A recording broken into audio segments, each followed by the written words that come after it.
Hey guys, White Warlock here. This is gonna be another deck guide video on the red blue items deck.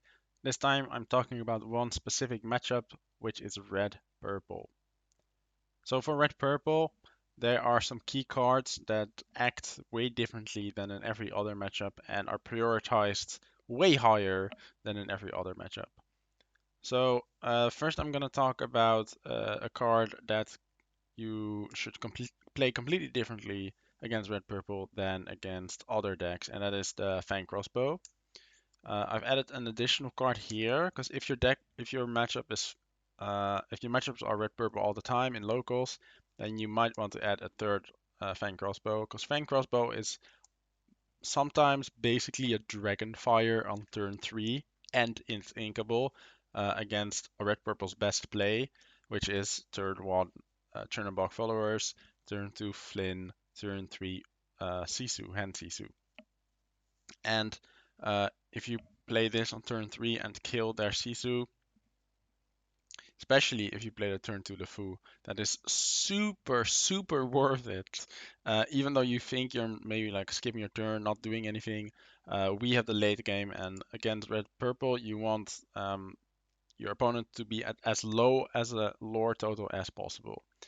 So if you play against red purple, you might play two, but the idea for Fang Crossbow is that you banish you do the second part uh, of the ability, which is exert, banish the item, and then you can banish chosen dragon character, and Sisus are dragons.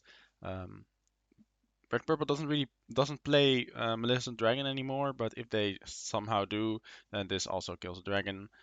You can get this back from Tamatoa whenever you use it. You can get it from Queen activation, and a good thing to know is that let's say you played we are on the play, we're against red purple. We played queen on turn three.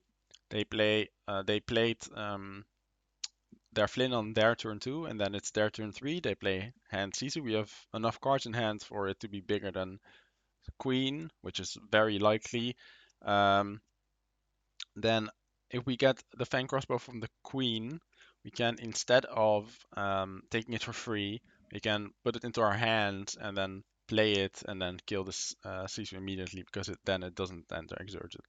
That's a possible, it's a little bit fringe case. Normally you don't want to do that, even against red purple, but in some situations that is necessary. And this is a good way to get rid of the Sisu immediately.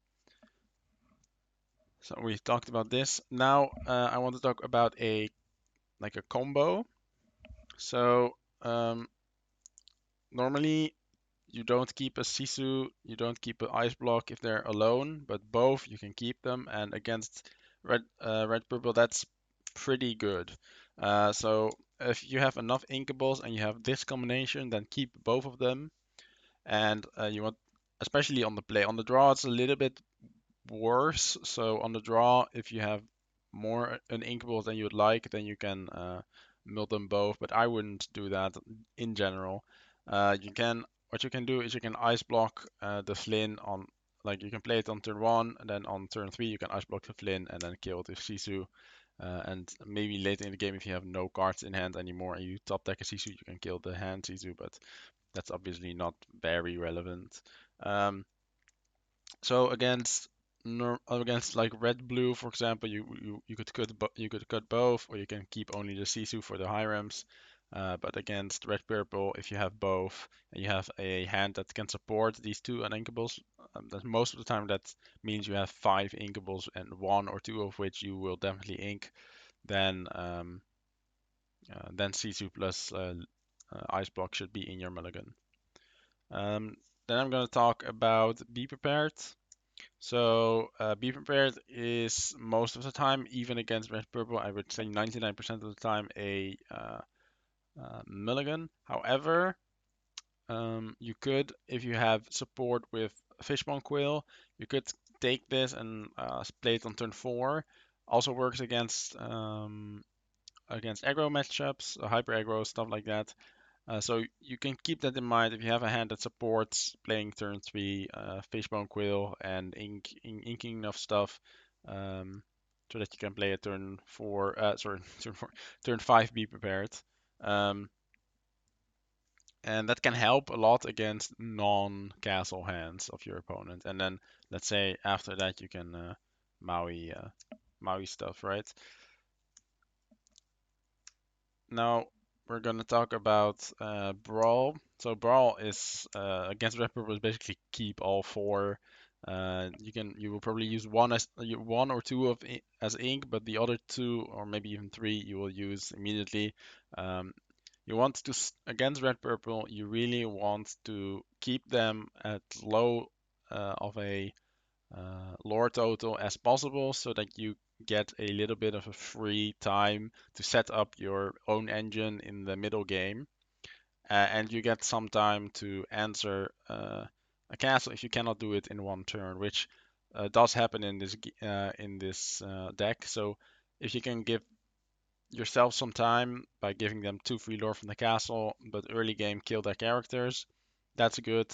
Obviously, Flynn is the best target for Brawl, and I would say a card like Rabbit is probably something you would ignore most of the time, unless you have nothing better to do, then you could do that. Because they can always sing Friends on the Other Side, or they can bounce their Rabbit, right? So that's Brawl. We're going to talk about the hand Sisu.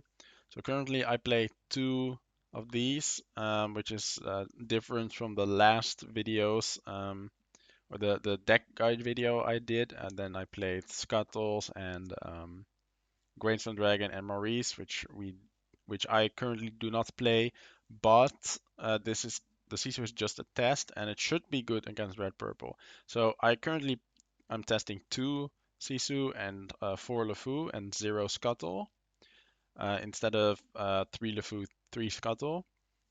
If your locals is a little bit more Sisu or a red purple heavy, you can maybe even include a third and try to cut something maybe more on the top side, like a Maleficent Dragon, so that you have a little bit more threats against them yourself on turn 3, or you can uh, use it very well.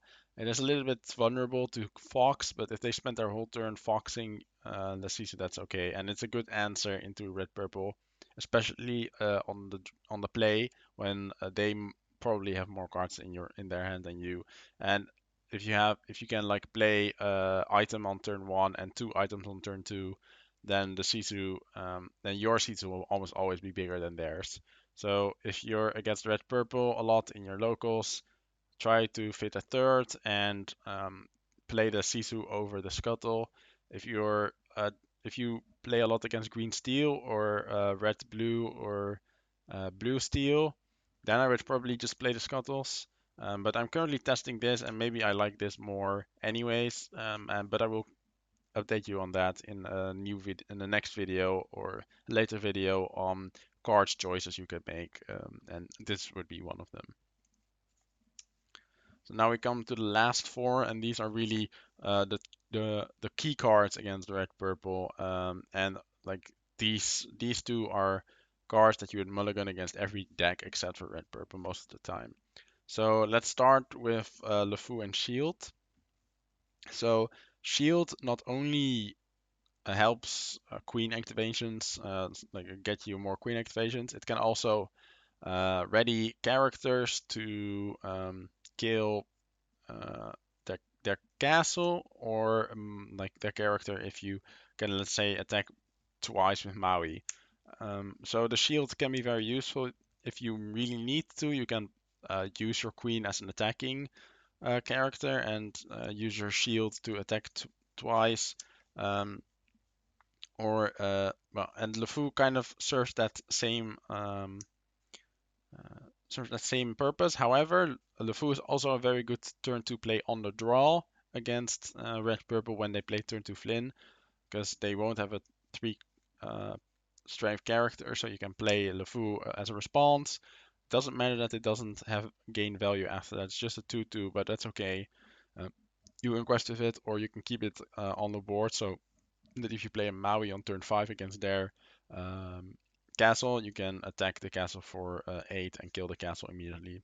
So normally I would keep this unexerted, just keep it ready, uh, and then it will probably never die unless they spend time to beacon disputes or something, and then you can kill the LeFou and keep your other characters alive. Obviously, if you play now that we are trying four LeFous, double LeFou plus Queen becomes more likely from about 6% to 11.5% of your games. So that's also really nice, and those games you are almost always winning. So that's a nice increase in your win percentage, but it does like it your win percentage might decrease against decks like Green Steel if you are not playing Scuttle. So it evens out most likely. And then we're gonna talk about the two like stars of the show against red purple that are these are Vitalosphere and Maui. So Maui is almost always ink or mulligan against non-red purple deck, but against red purple it's a really good card because they don't play any character above 6 power other other than maybe Sisu if you have a lot of cards in your hand. But if you have a lot of cards in hand, most of the time you're winning anyways. So that's good. Um, and it cleans castle very well. On its own, it cannot kill castle, but let's say you have a LeFou or you have a shield, then it can deal with castle. It can also deal with multiple characters if you have a LeFou or a shield. And Vitalosphere, you can use this to pay 1 ink and banish it to give a character +2 attack and rush. And you can do that. Let's say you play a turn 3 queen, um, and you have Vitalosphere. You can Vitalosphere the queen, and then you can attack for 5 and then shield it and 10 total to kill a castle. What you can also do is you can activate queen. Let's say you have a LeFou in hand. You can activate queen. Let's say we get a Vitalosphere from that. Then you can play the LeFou to untap the queen. So now you have 5, right? 5 total attack. Then you can Vitalosphere the LeFou, so that it gets +2 attack and rush. And now you have 7 attack, and you can kill one shot um, the castle with the Vitalosphere, the LeFou, and the queen. So that's also a good play. Keep in mind, obviously, if you have it on the field, that's always better, and then hopefully you can get a workshop. Keep in mind that indeed sometimes if you can choose a workshop, it's okay to let the castle survive for 1 turn if you need to set up your engine if your hand is pretty bad and you need to start drawing cards. However, the general rule against red purple is to keep them at a very low lore total, and cards like this and Sisu and Ice Block and Brawl and Fang Crossbow can help with that. After the mid game, if they're below about, let's say, 8, you have like a 90% win rate. If they're below 10, it's maybe 65. No, probably 75. And if they're above 13, then it gets a lot harder because then they might play multiple castles, or they may be prepared you at a bad time and then they play multiple castles, or they goat you, right? If they're lucky, they have 4 goats in their hand, and then they just play 4 goats back to back to back to go to 17 at least.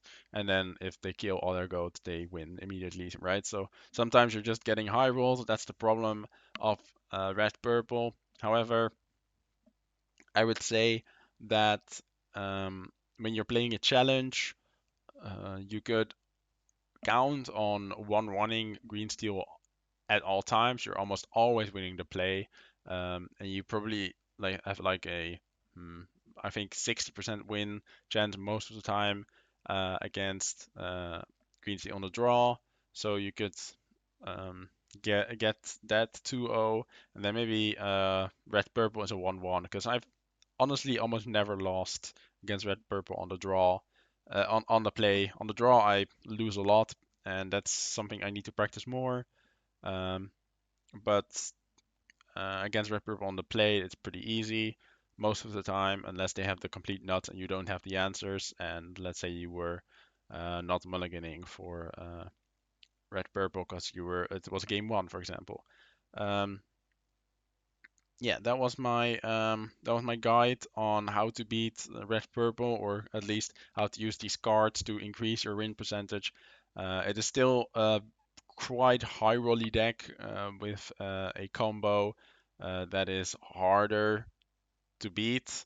But I would say that if you have your cards, good cards, and you have a reasonable opening, and you can stretch that into the mid game, and then get your engine rolling, that you can still win.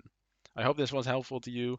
I will probably make more videos on how to beat decks like green steel or blue steel and the mirror.